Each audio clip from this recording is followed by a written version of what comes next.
Fala, meus amigos! Fala, minhas amigas! Sejam muito bem-vindos e muito bem-vindas a mais uma entrevista do ImagensCast. Quem fala aqui, como sempre, é o Manu. Antes da gente começar a trocar ideia com o nosso convidado, eu peço para que você se inscreva no canal, ative as notificações para não perder nenhum dos nossos vídeos, siga o ImagensCast nas redes sociais, Facebook, Instagram, Twitter. Quem quiser e puder, contribua com o trabalho do canal via Pix, é um trabalho independente, qualquer contribuição é válida. E caso você queira, além de contribuir, ter benefícios por isso, considere se tornar membro do ImagensCast. O link para você se tornar membro está aqui na descrição. Você clicando, a partir de R$ 2,99 por mês, você vira membro, contribui mensalmente com o canal e tem benefícios por isso. Beleza?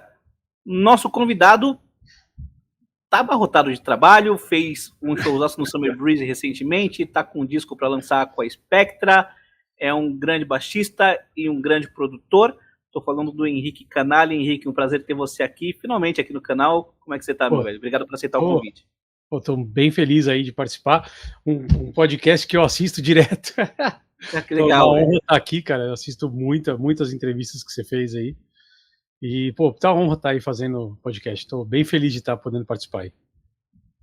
Muito bom. O prazer é meu. Henrique, eu quero falar sobre os shows que você fez com o Jeff Scott Soto aqui no Brasil. Só que antes, você pode contar pra gente como é que você conseguiu essa gig com o Jeff Scott Soto? Então, a história é assim, eu já conheço, assim, tanto o BJ, o Léo, quanto o Edu, conheço há muitos anos. Então, já tinha uma amizade com o Edu, já tive bandas com o Edu, né, tive uma banda inclusive de rock nacional com o Edu, e já tinha tocado em outras gigs com o Léo, bandas de cover e tal, e também já tinha amizade com o BJ e tal. O BJ a gente tinha feito um show ou outro e tal, mas sempre teve essa amizade. Então a gente sempre tinha esse relacionamento, né? E aí aconteceu, quando foi em 2014, o Jeff veio pra cá pra fazer um projeto de Queen, né? E aí eles falaram, a gente precisa chamar alguém pra fazer o Queen, o baixista. Aí a primeira pessoa que veio na cabeça pra eles fui eu. Então, eles me indicaram, e aí eu fui fazer o Queen com ele em 2014.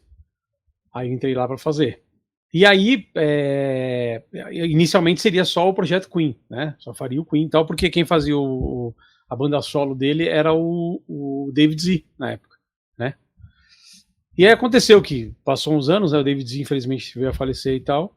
E aí o Jeff veio fazer um show no Brasil, deve ter sido, acho que foi 2019, não lembro agora. E aí ele ia fazer um show da carreira solo dele, e aí ele falou, eles me botaram pra fazer, já ficou meio que automático, assim. Aí eu fiz o primeiro show como JSS, né, como Jeff Scott Soto solo, foi em 2019, acho, e aí daí pra frente eu fiquei fazendo com ele sempre, entendeu? Tipo, eu já fazia os Queens, mas aí apareceu a oportunidade de fazer o Jeff solo. Então hoje eu faço o Jeff solo e o Queen, dos projetos dele. E nessa recente tour que você fez com ele aqui no Brasil, você fez shows de ambos, né? Do Queen e do Jeff Scott Soto. Na verdade, a gente fez um show do Queen, né? Que foi no Manifesto, no dia 24. Os outros shows que a gente fez foi uma mescla que ele fez. Como ele estava fazendo 40 anos de carreira, ele fez uma mescla de Talismã, Malmsteen, carreira solo, né? Ele fez um catado de todas essas fases aí dele e fez o show. Só no Summer Breeze, que foi um show exclusivo, onde ele só fez o Talisman e Malmsteen, né? Já nos outros shows que a gente fez, fora o Summer Breeze, foi o Malmsteen, carreira solo e Talisman. E o que você achou dessa experiência de tocar no Summer Breeze? O que você achou do evento? Cara, eu achei sensacional. Presta um pouquinho só. Eu achei sensacional. Achei que o show do Jeff surpreendeu todo mundo, porque o Jeff, ele foi, quando ele foi oferecido no começo fazer um palco um pouco maior, mas no dia do Mr. Big, quase na hora do Mr. Big. Ou a outra opção que ele tinha era fechar o outro palco no sábado, junto com o In Temptation. Então, tipo assim, ele pensou, a galera que é fã a galera que é fã de Mr. Big. Se eu fizer no mesmo horário que eles, ninguém vai assistir a gente. Então ele optou pelo sábado e, cara, foi um sucesso, porque ficou abarrotado aquele palco pequeno que a gente tocou, tava cheio, cabeça até onde enxergava. Foi um show inesquecível, assim, foi muito legal. Foi uma resposta da galera que nem ele esperava, assim, foi um negócio muito sensacional. Muito bom. E aproveitando já, pegando o gancho da banda do Jeff Scott Soto, você, o BJ, o Edu, o Léo, além de tocarem com o Jeff, formam a Spectra. Uhum. E a Spectra, ela lançou o primeiro disco, se eu não me engano, em 2021, o Overload, que é um ótimo disco. E agora tá com um novo disco para ser lançado. Inclusive lançou, a gente tá gravando essa entrevista dia 6 de junho. Foi lançado ontem. Dia 5 de junho, ontem, saiu o single Our Time Is Now, que é o segundo single do novo disco. O que você pode falar sobre esse disco para quem tá ansioso para escutar ele? Cara, eu vou falar que assim, eu acho o disco, ele tá melhor que o primeiro, porque eu acho que assim, no primeiro CD já existia um repertório, né? A gente foi um projeto que inicialmente era para ser uma banda do BJ solo, e aí já tinham as músicas que tinham sido feitas pelo Jeff e pelo Alessandro lá da Frontiers, eles já tinham as músicas, Del Vecchio, e aí no meio do caminho decidiu se fazer uma banda. E aí o BJ fez o convite para mim, pro Edu e pro Léo, para fazer essa banda e a gente gravar essas músicas. Então a gente gravou essas músicas, mas as músicas, a gente não escolheu assim as músicas já estavam escolhidas, praticamente escolhidas, né? E quando esse segundo a gente escolheu as músicas, a gente fez algumas músicas, a gente pegou músicas em parceria com o Alessandro também, inclusive a Our Times Now, uma música em parceria com ele. E aí a gente escolheu o repertório, então acho que...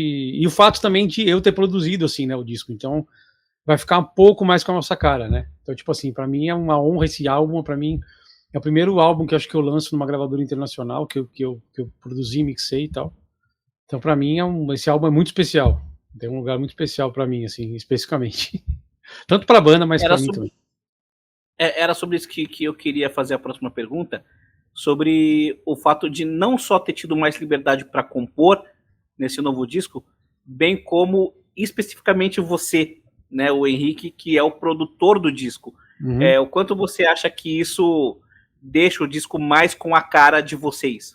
Acho que muito, porque aqui a gente consegue, tipo, uma coisa é você, né, você pegar uma coisa que já está meio pronta e você interpretar, né? Outra coisa é você colocar vários elementos que são pessoais, trazer a sua identidade para as músicas. Eu acho que nesse álbum a gente está soando mais Spectre do que mais a gente, né, os integrantes do que no anterior. Eu acho assim, que a gente tá uma personalidade maior nossa impressa nesse álbum do que no anterior. Eu achei que... Legal. E o Spectra é uma banda que ela tem um estilo bem AOR, é um negócio que enfatiza muito os vocais. Como é que você trabalha essa parte de vocais junto com todos os caras da banda? E, cara, eu vi uma apresentação de vocês, se eu não me engano foi no Kiss Club, não tenho certeza, tá? Mas é impressionante como vocês são afiados nessa parte de vocal, assim, é tudo muito bem aliado. Como é que vocês trabalham essa parte de vocais?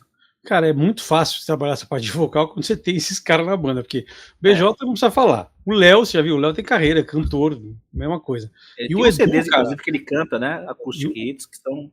É absurdo, tudo que o Léo gravou, né? O Léo canta tudo, qualquer estilo, ele é um cara super versátil. E aí você pega o Edu, cara, que o Edu, além de ser um baterista incrível, o diferencial do Edu sempre foi o fato que ele canta muito. O Edu consegue as gigs porque ele, além de tocar bateria, ele canta muito. Inclusive, já tá meio que público aí que ele vai fazer com o Mr. Big, né? Agora. E um dos motivos dele dele pegar a gig do Mr. Big é que ele canta, e ele vai auxiliar nos vocais, auxiliar nos backings ali, que o Eric Martin, né? Ele tá numa fase onde ele não tá numa condição vocal muito adequada, então ele vai ajudar ali, dar um suporte pro Eric. Então é muito fácil trabalhar nessa banda na parte de vocal, entendeu?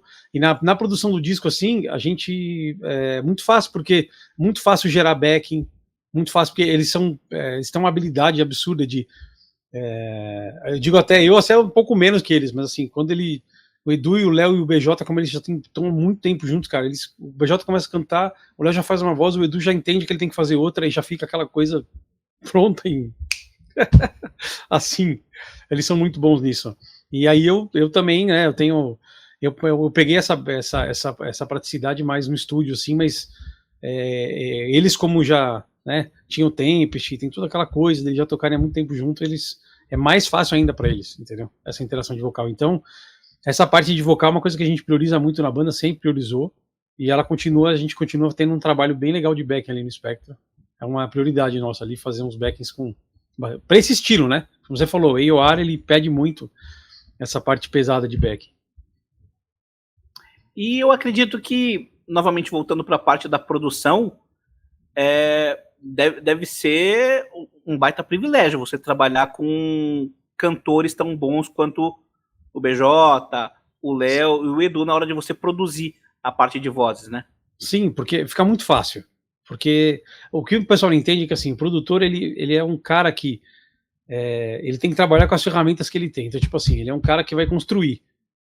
Se ele tem uma ferramenta ruim, ele vai conseguir construir, mas ele não vai ser a obra-prima. Então, se você tem uns caras que nem esse, que nem o Edu, que nem o cara, não tem como se errar. Tipo, boa parte do sucesso de alguns produtores tem a ver com quem tá com eles, entendeu? O produtor, ele é um cara que ele não faz nada sozinho. Ele tem que, se ele não tiver uma banda boa na mão, se ele não tiver músicos bons, a coisa não acontece. Então, para mim, a facilidade desse disco ter saído com a qualidade que ele saiu é todo esse fator. É o fato, não é só a minha experiência, é assim, e os caras que estão ali ao redor, né, trabalhando comigo para fazer esse disco. Então, por isso que foi muito fácil fazer. É muito fácil fazer disco com eles. Cara, o BJ, eu entrevistei o BJ recentemente, e ele enalteceu demais o seu trabalho como produtor. Uhum. Então, como é que você encara essa faceta do seu trabalho hoje em dia? Cara, assim, eu acho que hoje em dia eu tenho, assim, eu trabalho há muitos anos com isso, né? Já faz mais de 20 anos que eu produzo. E eu acho que hoje em dia eu tô num lugar onde eu me sinto confortável fazendo o que eu faço. Do tipo, antigamente era assim, a gente faz as coisas, mas a gente precisa de um certo tempo de experiência para a gente ter ciência de que a gente entrega qualidade, ter uma certeza interna, entendeu? Então acho que hoje em dia eu vejo mais fácil isso para mim porque eu consigo reconhecer que eu tenho qualidade no que eu faço, né? Não simplesmente pelo fato de reconhecimento externo, mas reconhecimento interno. Que a gente precisa ter esse reconhecimento interno de que quando a gente senta para fazer, a gente está fazendo o melhor que a gente pode e que a gente sempre está entregando algo de qualidade. Então acho que hoje em dia eu tenho essa consciência, eu tenho essa facilidade e eu sei os caminhos e as ferramentas que eu tenho que usar para chegar numa qualidade boa. Então, eu acho que hoje eu estou num momento legal, assim, dizem que é aquela regra das 10 mil horas, né? Quando você faz uma coisa 10 mil horas, eu já passei das minhas 10 mil horas de mix, então hoje em dia eu me sinto confortável nessa posição, não é uma coisa que eu ainda, tipo, sinta insegurança, assim. Hoje em dia eu sinto bastante segurança no que eu faço, no meu trabalho. Justamente, hoje se alguém que estiver nos assistindo for no Instagram do Henrique, na bio dele não vai estar falando que ele é o baixista do Jeff Scott Soto, vai estar lá produtor musical, né? Então, você acha que o seu main job é a produção musical à frente de tocar baixo, ou você bota as duas em equivalência? Cara, eu acho que hoje em dia a produção musical é mais a minha vida. Eu vivo mais pro estúdio hoje. Então, tipo assim, eu tenho meus projetos, que é assim, antigamente eu vivia mais de tocar. Eu fazia muitos shows, tinha muitas gigs, bandas de cover. Hoje em dia não, hoje eu toco com o Spectra, eu tenho minha outra banda que é o Storm Suns, e eu trabalho e faço meu trabalho com o Jeff. Então esses são meus trabalhos de música, estão envolvidos nisso. Fora isso, eu só trabalho dentro do estúdio, é o meu dia a dia. Então, tipo, hoje eu acordo, eu vou pro estúdio, trabalho no estúdio. O estúdio é meu ganha-pão hoje mais do que tocar, entendeu? Eu preferi, hoje eu tenho mais o meu foco em crescer como produtor. Lógico que eu sempre quero crescer como músico, sempre vou estar tocando com o Jeff, buscando sucesso com o Spectro, com as minhas bandas, mas a minha profissão hoje que eu tenho mais dedicado o meu tempo seja mais a profissão de produtor. Tenho passado mais tempo fazendo isso, muito mais do que tocando. Tem essa parte que nem o Jeff, ele vem para cá pro Brasil, a gente faz uma turnê uma vez por ano, às vezes rolam shows fora. O Spectra, a gente grava os discos, às vezes faz uns shows aqui, outros ali. Não é uma coisa que toma muito meu tempo, entendeu? Ter as bandas de música próprias, não é uma coisa que toma muito meu tempo. Então, é algo pontual. É o pontual, exatamente. Então, a produção musical é diária, eu trabalho todos os dias. Tanto é que eu até fiz o estúdio na minha casa, para facilitar até para mim, para tudo. Para facilitar isso. Agora tem a curiosidade de saber como é que essa história se desenrolou. Se não for pedir demais, conta pra gente o começo da sua carreira. Como é que você começou a tocar baixo? Como é que você começou a conseguir suas primeiras gigs? E como é que entrou a produção musical na sua vida de forma que hoje a produção musical está à frente da sua carreira como baixista? Foi assim, eu comecei, assim, vendo minha família, minha mãe era musicista, minha mãe tocava piano, então a música veio desde pequeno, eu tinha música na escola, tal. E aí minha mãe já me colocava nas escolas de música desde pequeno, fazia aula de órgão, fazia aula dessas coisas que se fazia na época, né? Aula de flauta, essas coisas que tem nas escolas de música. E aí eu tinha música desde cedo. Aí o meu irmão começou a tocar violão, e eu comecei a pegar o violão dele, aquelas revistinhas, e aprender os acordes e tal. Nunca fiz aula, aprendi assim de ver ele tocar, de pegar ali, ver a posição do acorde e tentar fazer. E aí, o baixo foi uma coisa muito engraçada, porque o baixo não foi. Acho que muita história de baixista é assim, né? Às vezes o cara nunca procura ser baixista, ele acaba sendo baixista. E no meu caso era assim: tinha uma galera na minha rua que. Aí começou, apareceu na época o Guns, né? Isso ali no começo da década de 90, né? O Guns. E aí a gente tinha uns amigos, a gente gostava do Guns e tal, e aí a gente foi fazer uma banda de Guns cover. Ninguém tocava. A gente ia fazer aula, cada um vai fazer aula. E aí, o que você vai fazer? Eu falei, então sobrou baixo pra mim. Aí eu falei, beleza, então tá bom, então vou estudar baixo. E eu levei a sério isso. Eu fui lá, eu peguei um conservatório. Minha mãe até falou, mas vai tocar baixo? O baixo você não consegue tocar sozinho, né? Minha mãe, né, pra mim. E eu falei, não, vou tocar baixo. Aí eu fui lá, lembro na época, primeira mão, peguei um anúncio no Primeira Mão, aqueles jornal lá, lembra? Era da maçãzinha. Sim. Lá. Aí achei um cara vendendo um baixo, um Golden lá. Aí eu fui buscar o baixo, o lugar era meio uma favela, assim. Eu fui buscar o baixo com meu pai lá. Aí comprei meu primeiro baixo e comecei a fazer aula. E aí eu sempre conto essa história de que eu fui limado da minha primeira banda antes dela existir. Porque aí eu lembro de um dia que eu tava lá em casa, tava estudando as músicas já, e apareceu o vocalista lá e falou assim, então, fulano vai tocar baixo com a gente, então, tipo, você vai ter que sair da banda, uma banda que nem existia. E aí eu comecei a tocar baixo, aí eu comecei a tocar, e a primeira banda realmente que eu tive foi um Guns cover. Eu tinha esse amigo meu, o Woody, ele é um grande amigo meu, que hoje tem uma hamburgueria lá em Moema, e ele tocava bateria, ele tocava num Guns cover, e eu ia assistir a banda dele, né? E aí o baixista lá, de vez em quando dava umas falhas, faltava no ensaio, aí um dia eu era novo, assim, eu devia ter 14 anos, aí ele bateu na minha porta num sábado de manhã e falou, o que você tá fazendo? Não tô fazendo nada, então pega o baixo, vamos ensaiar, nunca tinha ensaiado na vida. Aí eu peguei e fui com esse baixo lá, os caras gostaram, eu entrei na banda, comecei a tocar Guns cover, aí começou a evoluir, tocar. Aí eu comecei a ver todas as fases, metal, não sei o que tal, aí chegou uma época, isso é uma coisa que é uma fase esquisita na minha vida, que foi assim, chegou aquela época dos anos 90 onde o pagode dominou, não sei se você lembra disso, virou aquele pagode. Total. E aí eu lembro que o meu irmão, ele tocava piano, e aí ele tocava com os amigos da escola, e meu irmão era meio eclético, assim, meu irmão sempre foi mais eclético, mais ou menos. Então ele tocava com os caras lá, fazia um pagodinho com os caras, e os caras viram, sabe, uma banda de pagode viu ele tocando e falou, pô, vem tocar com a gente, tá precisando de tecladista. E aí os caras começaram a ligar pro meu irmão tinha 15 anos na época.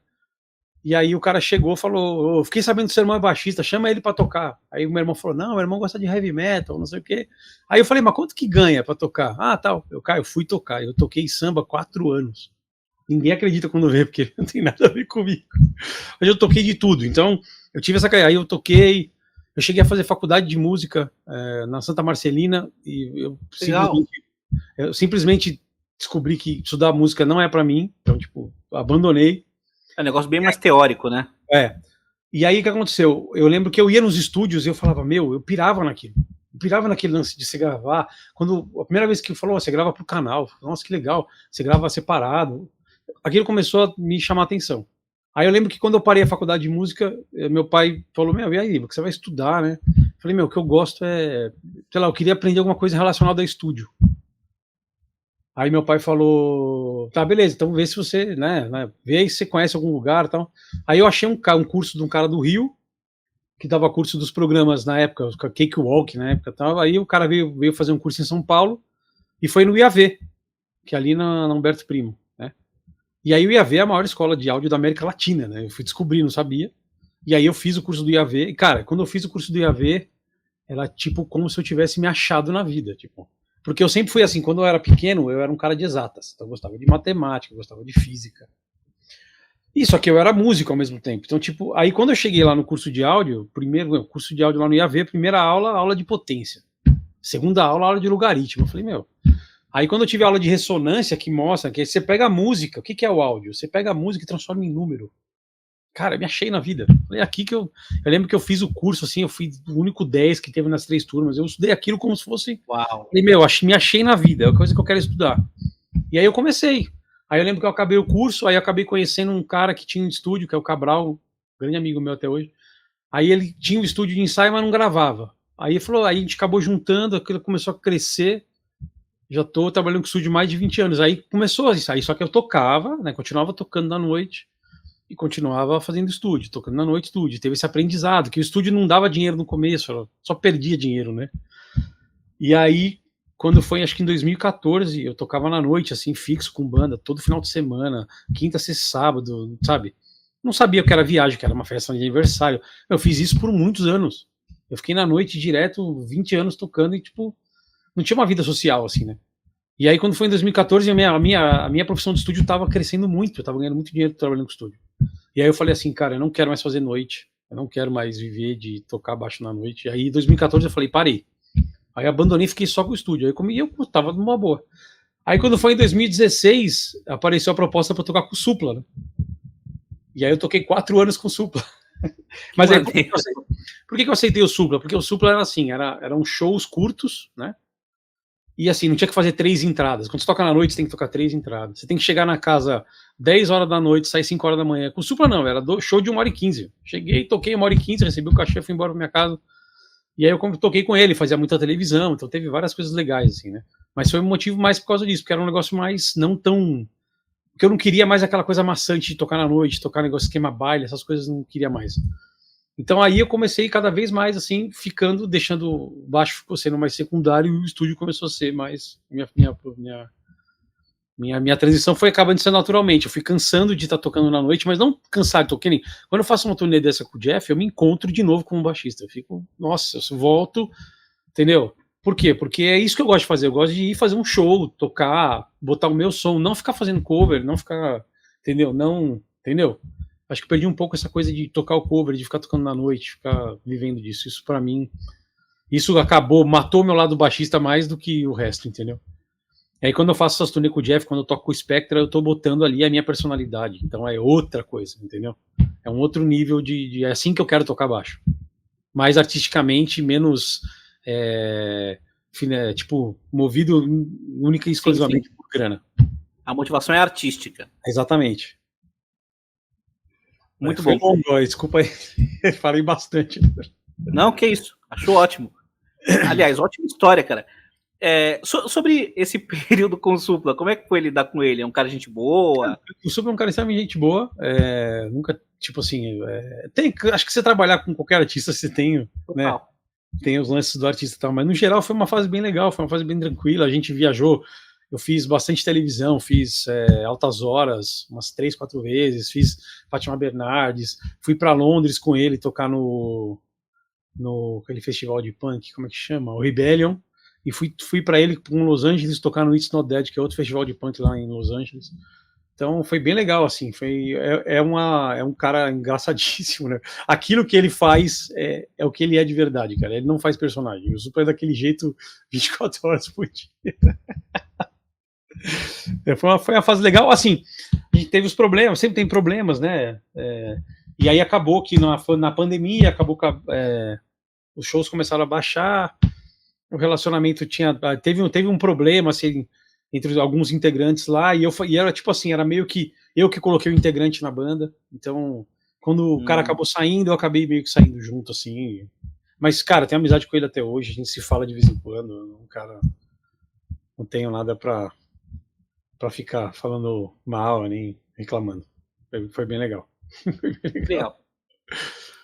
Henrique, das fases da produção de um disco, já que você é produtor, faz mixagem, faz masterização, eu acho interessante perguntar isso para você. Você tem alguma fase preferida? Tem algo que te dá mais prazer em fazer? Mixagem. Mixagem para mim. Tipo, eu tenho até um sonho de um dia só mixar. Só fazer mixagem, porque eu acho que a mixagem é a parte artística, onde tá tudo aquilo que você estuda tá na hora de mixar. É a parte mais legal de todas, para mim. Eu ainda curto muito. Desculpa te interromper, Porque a mixagem, ela é uma parte muito técnica da produção, ela exige muito conhecimento, mas a maioria dos bons caras que trampam com mixagem que eu conheço encaram isso como uma arte mesmo. Exatamente, porque quando você estuda isso, você percebe que não é simplesmente você deixar o som legal. Deixar o som legal é só uma parte. A mixagem, o que dá o seu passo a mais, o seu outro estágio na mixagem, é você fazer essa parte artística, você deixar a música com dinâmica, você colocar um efeito aqui, uma coisa ali, trazer uma dinâmica para a música, trazer os climas, conseguir fazer a música ela vibrar, assim, ela não ser uma coisa constante. Quando você começa a mixar, que você estuda técnica, você quer deixar tudo certinho. Você quer ouvir o baixo, quer ouvir a bateria, tá legal, mas tá sem graça. Aí eu lembro um cara muito bom, o nome dele é Léo, ele é lá de Recife. Ele é um cara que chegou para mim e falou: cara, suas mix são boas, cara, só que tá faltando, tá tudo muito plano. Aí ele começou, ele abriu uma caixinha, falou: olha, escuta isso aqui. Ele mostrou para mim que falou: cara, o tirar som você sabe, está faltando esse artístico a mais. E aí isso foi uma coisa que eu vim desenvolvendo, você vai desenvolvendo ao longo dos anos e tal, vai escutando o disco, vai pegando os elementos, vai entendendo isso, e aí quando você consegue trazer esse plus, aí que você começa a se destacar nisso, entendeu? Não é simplesmente uma coisa técnica, tem um lance também artístico, de você sentir a música, entendeu? Muito bom. E sobre você estar produzindo o disco da Spectra, você acha que, por exemplo, se você estivesse produzindo esse disco 10 anos antes, seria o mesmo resultado? Ou você acha que hoje a sua produção é mais madura? Quanto esses 20 anos de produção contribuem para aquilo que você está dizendo que é o melhor disco da Spectra? Cara, se eu tivesse feito esse disco 3 anos atrás, ele não ia ser igual. Eu já arrisco dizer que se eu tivesse feito ele no ano passado, ele, tipo assim, vai um ano antes do dia que eu entreguei, talvez não tivesse. Porque, cara, o áudio é uma coisa que você evolui a cada 3 meses, você está evoluindo. Porque teu ouvido vai melhorando, você vai descobrindo uma maneira nova.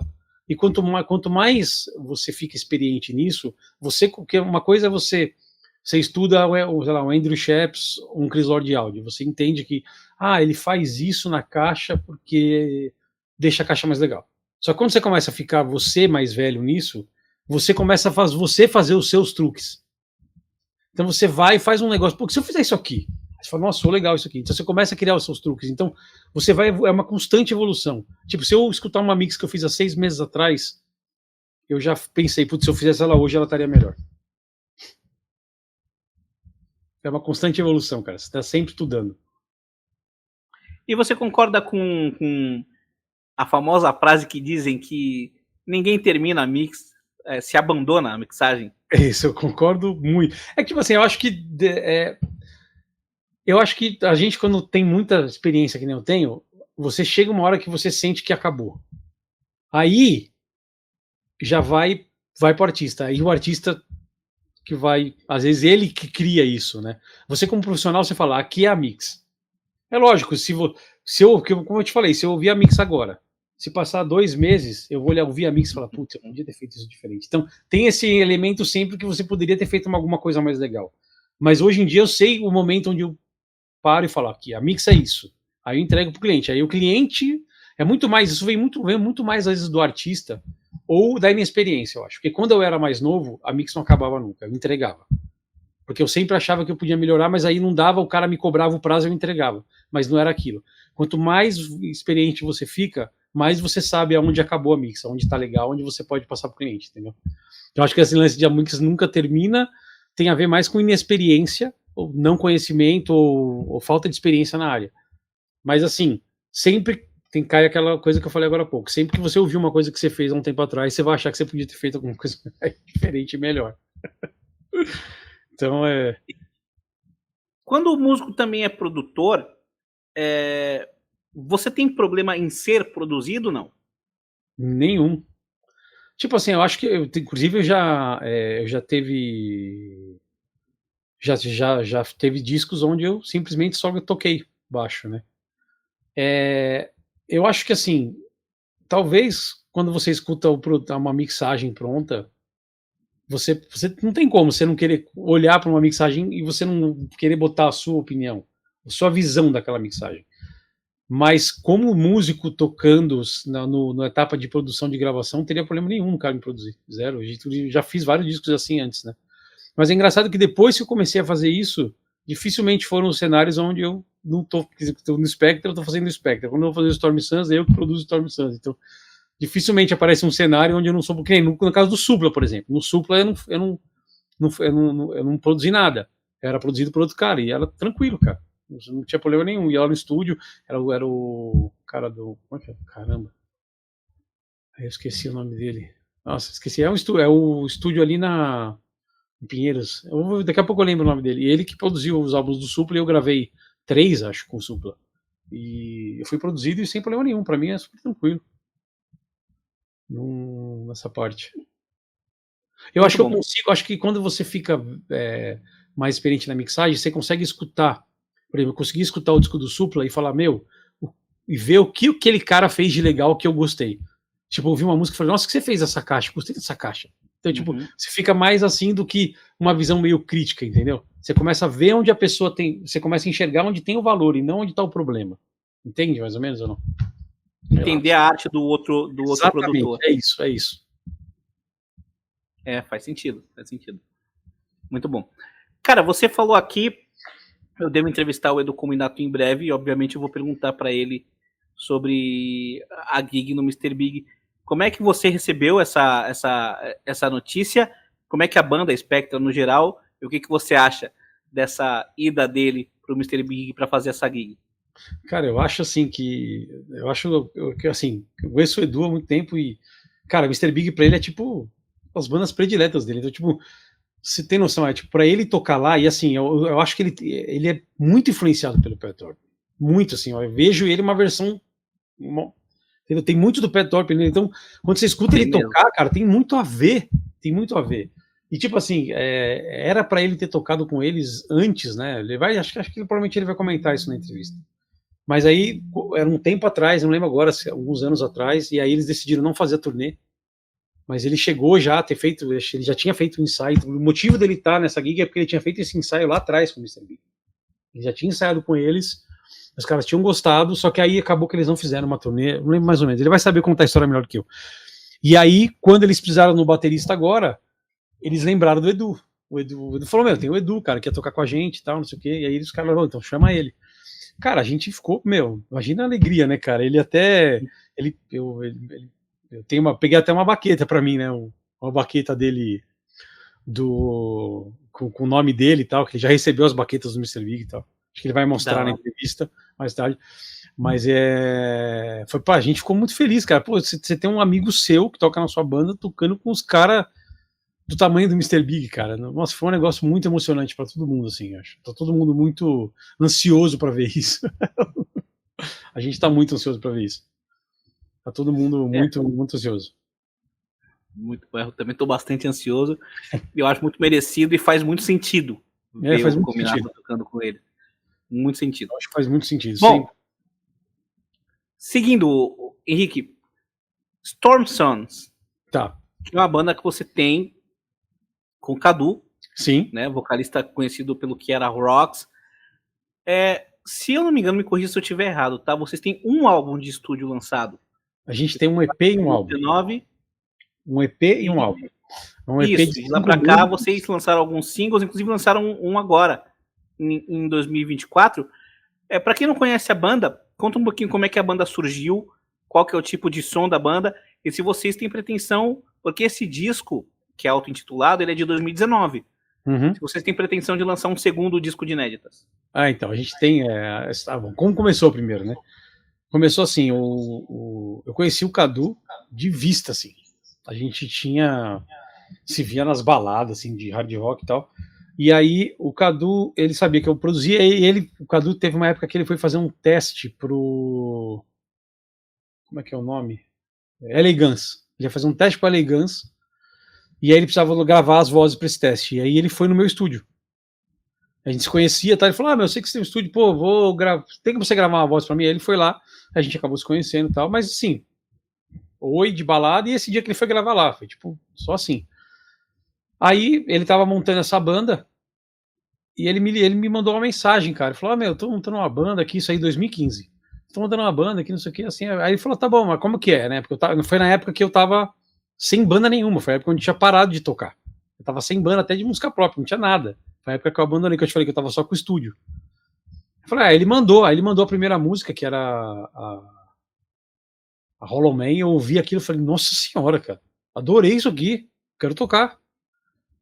Aí a gente juntou, na época o baterista era o Denis Mendes e o guitarrista, quem tava era o guitarrista do Chiara, também não me lembro o nome agora, ele tava na banda. E aí a gente começou a fazer uns ensaios e tal, e aí esse guitarrista não tava rolando. Aí na época eu indiquei eu cheguei pra ele e falei: você conhece o guitarra? Eu falei: eu conheço. Eu indiquei o Bruno Luiz, do Command Six, né? E aí o Bruno entrou na banda e a gente começou a ensaiar loucamente, assim, os quatro. A gente começou a ensaiar, começamos a compor as músicas no ensaio. Começamos a fazer um negócio old school, tipo, de criar as músicas no ensaio e tocar elas, que hoje em dia, né? Hoje em dia você cria a música no computador, manda pros caras. Então a gente ensaiava direto, a gente curtiu muito aquela fase, né? Então a gente gravou, foi rapidinho, a gente compôs as músicas, já gravou o EP, lançou. E aí a gente começou o trabalho das músicas novas no álbum. Durante esse trabalho das músicas novas, o Denis acabou saindo da banda, né? Entrou o Rodrigo Abelha, entrou o Abelhinho, entrou na banda, e a gente começou. E aí a gente oficializou o tecladista, porque o Matheus, que é o tecladista, ele não era da banda, ele tinha só gravado uns trechos no EP. E aí a gente gostou e a gente falou: vamos colocar ele na banda. Aí ele entrou como oficial na banda só no álbum, né? No EP não é só nós quatro. E aí começamos a compor esse álbum, né? E aí compomos esse álbum, gravamos e lançamos. Aí o que aconteceu? Aí a gente tava, né, teve a pandemia, veio em 2019, teve a pandemia, né? E aí aconteceu que apareceu um cara dos Estados Unidos dizendo que amou a banda e que queria levar a gente para os Estados Unidos, porque ele queria fazer turnê com a gente lá, porque ele gostou da banda e não sei o quê. E aí, isso aí foi acho que no final de 2020, ou começo, não lembro agora direito exatamente o ano que foi. E aí a gente começou a fazer vamos fazer um álbum novo, né? O cara tá aí, e a gente começou a fazer um álbum novo. E a gente compôs, acho que a gente gravou 8 músicas. 8 músicas, assim, muito rápido. A gente compôs, já foi, e a gente só gravou voz no single, né? Porque a gente tinha a intenção de lançar um single, acho que foi no começo de 2021, eu não lembro direito as datas, cara, não lembro, mas que essa música chama Heaven's Heaven. E aí a gente fez essa música e tal, e acabou que esse negócio dos Estados Unidos acabou não rolando, né? Por causa da pandemia. A pandemia meio que deu uma parada no mundo, né? Uhum. Então a gente meio que ficou parado, a gente teve um pouco de frustração com esse lance de não ter rolado, porque a gente estava muito empolgado com esse lance de rolar e tal, por causa dos vistos, o problema que estava tendo lá nos Estados Unidos e tal. E aí aconteceu, aí a gente estava tentando terminar essas músicas, e aí começou, né? Tipo, ficou um tempo parado. E aí nesse meio tempo a gente teve uns problemas lá, e o Bruno acabou saindo da banda. E aí aconteceu, a gente teve que arrumar um outro guitarrista. Então, quer dizer, todo esse processo né? Então, tudo foi acelerando. Então, quer dizer, a gente tem, o que eu posso dizer, a gente gravou 8 músicas. Dessas 8 músicas, a gente lançou 2 singles, que foi o Heaven's Envy e a versão do Billy Idol, que lançou agora, né? Então, a gente tem mais 6 músicas gravadas, só faltando por voz e a gente terminar. Então, a gente tá com a intenção agora de tentar terminar essas músicas até o final do ano. Né? Agora, pra você ter uma ideia, a gente fez o Rock in Rio, né? A gente fez o Rock in Rio, acho que o Rock in Rio foi 2021. 2021 que a gente fez o Rock in Rio, né? Então, exatamente, foi isso. A gente lançou esse single no começo de 2021, no final de 2021 a gente fez o Rock in Rio, e aí em 2022 foi um ano meio que parado, assim, a gente não fez muita coisa e tal, e aí a gente acabou voltando a fazer. Aí o Bruno saiu, agora a gente voltou com a banda. Aí quando a gente voltou, começou a ensaiar, firmou o guitarrista novo, eu tive essa turnê com o Jeff. Então, pra você ter uma ideia, o nosso primeiro ensaio do Stormy Suns foi agora, foi terça-feira agora, depois que eu voltei da turnê do Jeff. Então a gente tá voltando agora, e a intenção agora é voltar a ensaiar periodicamente e terminar essas músicas. A gente tem a intenção de lançar, sim. Inclusive de gravar mais músicas já com o guitarrista novo e tentar fazer um álbum novo. Mas é que foi todo esse processo de pandemia, saída de integrante, então a coisa vai ficando assim, né?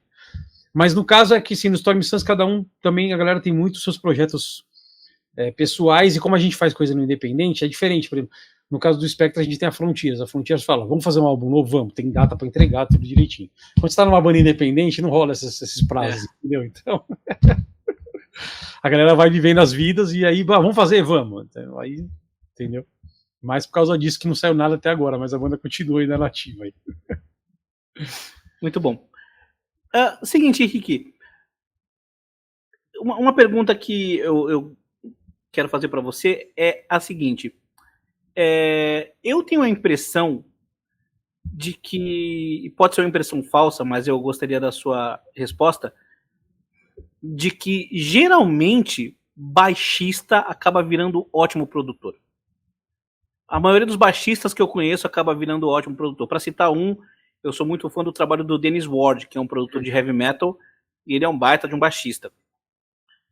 Eu perguntei para ele e ele disse que acha que sim, que o baixista geralmente é o melhor produtor, deu os motivos dele, porque ele é o cara que ele tem que fazer a base para tudo acontecer e tudo mais.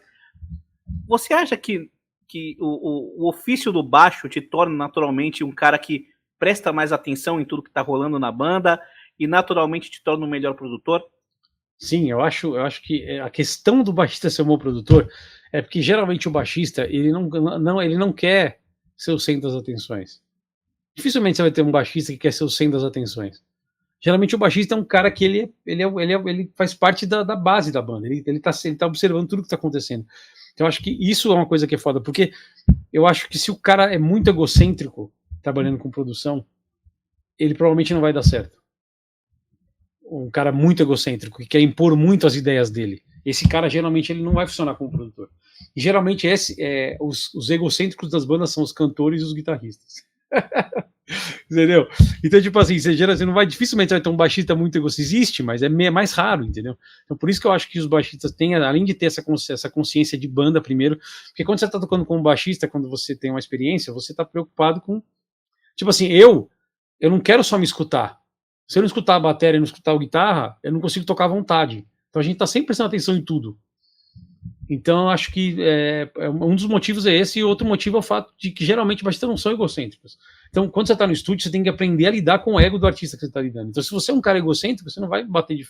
Você tem que saber conversar com o cara e tentar explicar para você a melhor maneira de fazer sem prejudicar o ego do cara. Então por isso que eu acho que tem tudo a ver baixista e produtor. Exatamente, acho que por causa desse fator. Inclusive, assisti a entrevista lá do Dennis Ward, sou um puta fã dele, todo o trabalho dele, as coisas que ele fez, cara. Nossa, ele como produtor, pra mim, ali na Europa é um dos meus prediletos, cara. Eu adoro ele. É incrível mesmo. Seguinte, Henrique, já encaminhando pro final da entrevista, eu queria saber sobre 2 gigs que você fez. A primeira delas com o Tim Ripper Owens. Como é que você conseguiu essa gig e como é que foi a experiência? Então, foi exatamente isso. O Ripper ele veio para o Brasil, mais ou menos que a mesma história. O Ripper já tinha vindo para o Brasil anteriormente, feito os shows com a Free Pass, e quem trabalhou foi o BJ, foi o Léo. Então, tipo assim, quando ele veio de novo, né, eles precisavam de um baixista, eles me chamaram. Foi tipo mais ou menos como o esquema do Jeff. Foi um pouco antes do Jeff, inclusive. Talvez um dos motivos de eu ter ido feito a gig do... Pode ser que até um dos motivos de eu ter pego a do Jeff foi o fato de eu ter feito a gig do Ripper bem como eu fiz. E aí, quando apareceu do Jeff, eles me chamaram para fazer o Queen, entendeu? E pra mim, foi a primeira coisa que eu fiz, assim, com o artista internacional, foi o Ripper. Foi a primeira coisa que eu fiz, assim, com um artista de fora. E, cara, pra mim foi sensacional, cara, porque eu gosto muito de Judas, né? E assim, foi muito legal porque a história do Rockstar, no filme Rockstar, é a história dele, né? Inclusive, ele contou isso pra gente, quando a gente conversou muito, ele contou tudo a história dele, cara. E ele contou que o filme, na verdade, era pra chamar Metal Gods. Era pra ser um filme... Olha só. Exatamente. O filme ia chamar Metal Gods, ia ser especificamente tipo, batendo bem na tecla do Judas, assim. Só que aí eles decidiram tirar esse nome para não vincular o Judas e fazer o Rockstar. Ele contou isso pra gente. É bem legal. Cara, foi sensacional. A gente fez, acho que foram poucos shows, foram 3 shows só, se eu não me engano. Foram uns 3 shows só, mas foi acho que no Rio. A gente fez o Zombie Festival, lá em Joinville, e a gente fez aqui no Carioca, em São Paulo, junto com o Creator. Foi bem legal. Foi sensacional, cara. Pra mim foi a primeira experiência, assim. E aí depois, parece que isso aí meio que abriu a porta para as outras coisas acontecerem. Foi muito foda.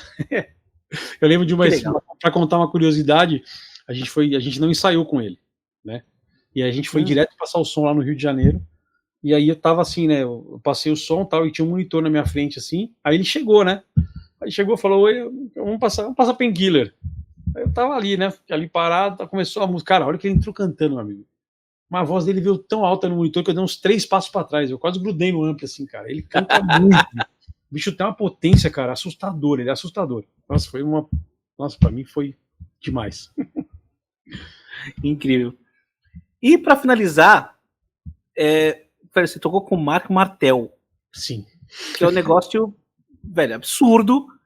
E eu imagino que esse lance de você ter feito a banda do Queen, isso ter te rendido, inclusive, uma credencial para você tocar na banda do Jeff Scott Soto, que faz o lance do Queen, talvez tenha a ver com isso. Mas eu vou deixar você contar a história toda, como é que foi que você conseguiu a gig, e como é que foi a experiência de, cara, presenciar esse cara cantando, assim, no palco com ele, que deve ser um absurdo. Cara, não dá nem pra conversar disso. Isso aí foi uma história muito... A história começou assim, eu tinha tocado com... Eu fazia o Queen com o Jeff, né? Então, o que aconteceu? O baixista deles, Covid, não podia sair dos Estados Unidos. Tinha a turnê sul-americana. Aí aconteceu, o Jeff conhecia o Brandon, que é o tecladista, são amigos. O Jeff conhece todos eles, né? Porque o Jeff cantou também era backing vocal no Extravaganza com o Mark Martel lá. O Jeff conhece todos eles. E aí o Jeff falou, tem um baixista no Brasil que toca Queen, cara, toca Queen comigo, eu vou te indicar ele. E aí, eu lembro que eu tava indo, era uma segunda-feira, era umas 5 da tarde, eu tava indo no shopping, assim, fazendo não sei o quê. Aí o Jeff ligou no grupo, o Jeff nunca liga no grupo, aí eu falei, aí o Jeff falou, é o seguinte, cara, o Mark Martel tá vindo pro Brasil, ele tá precisando de baixista e talvez um tecladista. Falou, Babu, você pode? Eu fiquei branco, cara, falei, mano, você tá zoando, né? Ele falou, não, é sério, isso aqui. Eu falei, puta, nossa, mas e o repertório? Não, cara, acho que você vai saber a maioria, não sei o quê. Eu falei, não, poder eu posso, né, mas eu fiquei muito tenso, muito.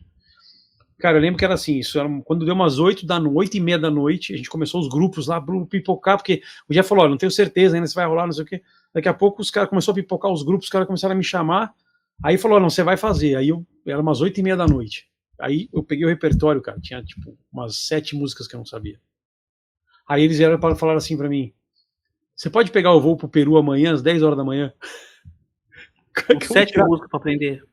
Aí eu falei, fudeu, eu varei a madrugada, eu peguei... mas não tinha como falar não, né? 9 horas eu peguei o fone, coloquei, cara, comecei a tirar as meias, e eram as músicas do Queen difíceis de tocar, tipo Bicycle Race, You're My Best Friend, tudo música cheia de linha de baixo. Aí eu peguei, coloquei o fone, comecei a tirar, eu lembro que quando foi às 5h30 da manhã, eu varei a noite, eu caí no sofá, assim, eu dei uma deitada, minha mulher me ajudou a arrumar a mala, acordei às 7, fui para o aeroporto, mas cheguei no aeroporto, aí eu lembro que tive até um problema, porque os caras começaram a pedir terceira dose de vacina, eu não tinha terceira dose, não sei, eu consegui embarcar, aí peguei uma conexão no Rio, fiquei 6 horas, acho que 3 horas de conexão no Rio, eu tirei o baixo no aeroporto com o fone, estudando as músicas, aí eu lembro que eu cheguei no Peru, era tipo 00:30 do dia que eu ia ensaiar lá, né? Aí eu cheguei, eu dormi acho que algumas horas, acordei no outro dia e fiquei estudando, e o ensaio ia ser 1:45 da tarde. Fiquei estudando das 6 da manhã até o horário de ir pro ensaio. E eu lembro que aí ele falou, você vai ensaiar só com o Brandon. E o Brandon é tipo, ele era o diretor artístico diretor musical do Extravaganza, trabalhou com o Brian May. Foi ensaiar eu e o cara, tava desesperado, tava muito, muito nervoso. Aí eu entrei e tal, no ônibus e tal, aí a gente sentou lá e fomos num estúdio bem ruim lá no Peru. Aí ele pegou o tecladinho lá, aí vamos passar, vamos. Aí, cara, passamos assim, era uma sequência de 5 músicas, uma colada na outra, e dessas 5 músicas, 4 é daquelas que eu tive que tirar nova. Eu sei que eu toquei assim, ó, encerrar uma nota. A hora que eu fiz essa sequência, ele já parou assim, e falou, peraí, ele pegou o telefone, ligou pros caras, falou, tá tranquilo, o cara sabe as músicas, fica de boa, o cara sabe tocar. Aí fiquei, ufa, deu aquela aliviada já, mas era assim.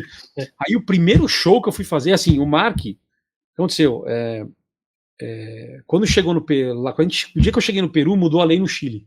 E para entrar no Chile, precisava do teste de Covid. E o tecladista, ele tava com uma suspeita.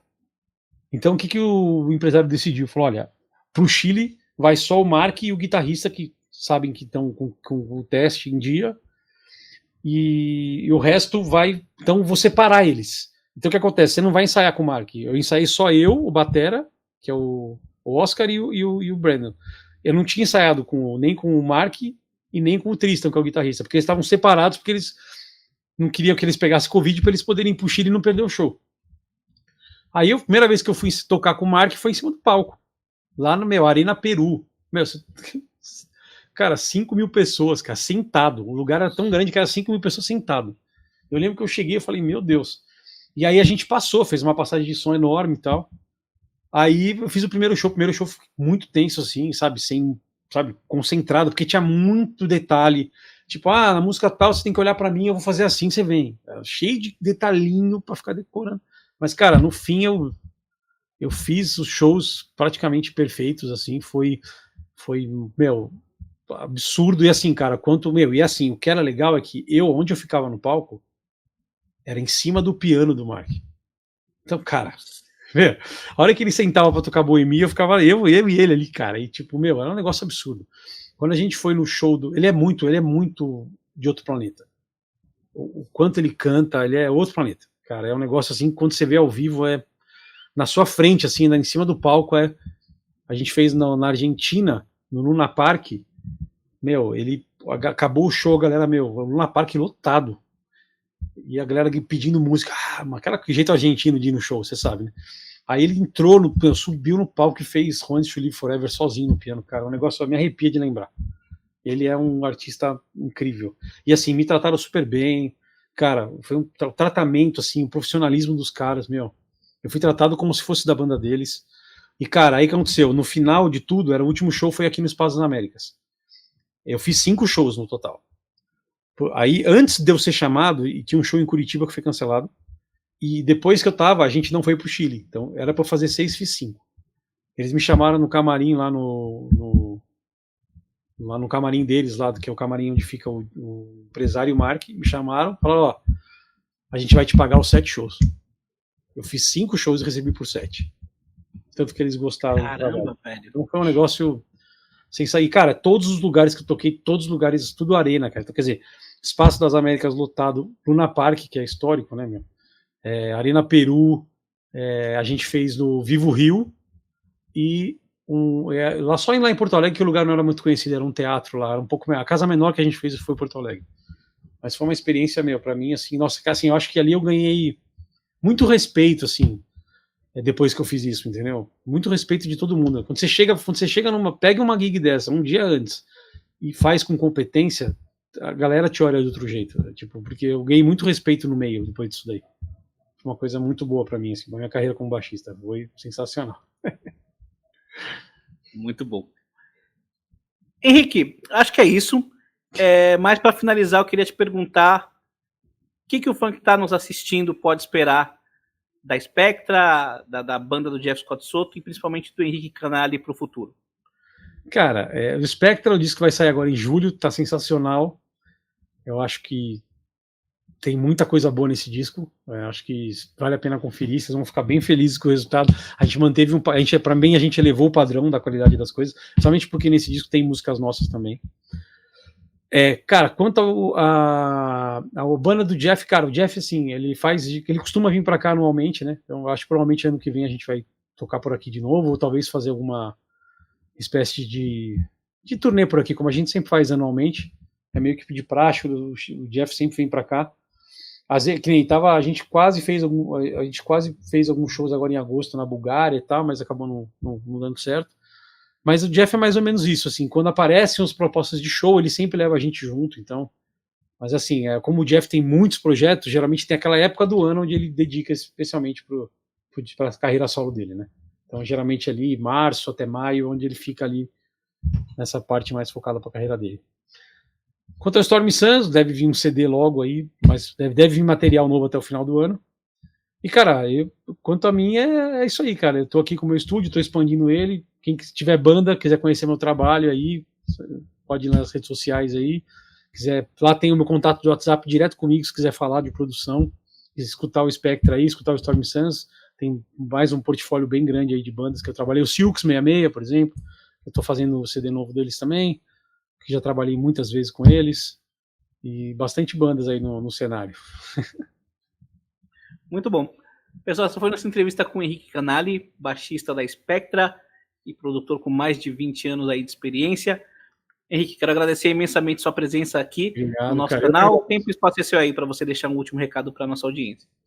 Valeu, galera. Eu queria agradecer aí. Sigam aí o Imaginscast, que é um podcast que eu gosto muito, assisto há muito tempo. E, cara, uma honra estar aqui. E é isso aí, galera. Vamos seguir, vamos apoiar aí quem faz conteúdo de qualidade aí na internet. Muito obrigado, Henrique. E apoiem a Spectra, que acabou de lançar single novo. Exatamente.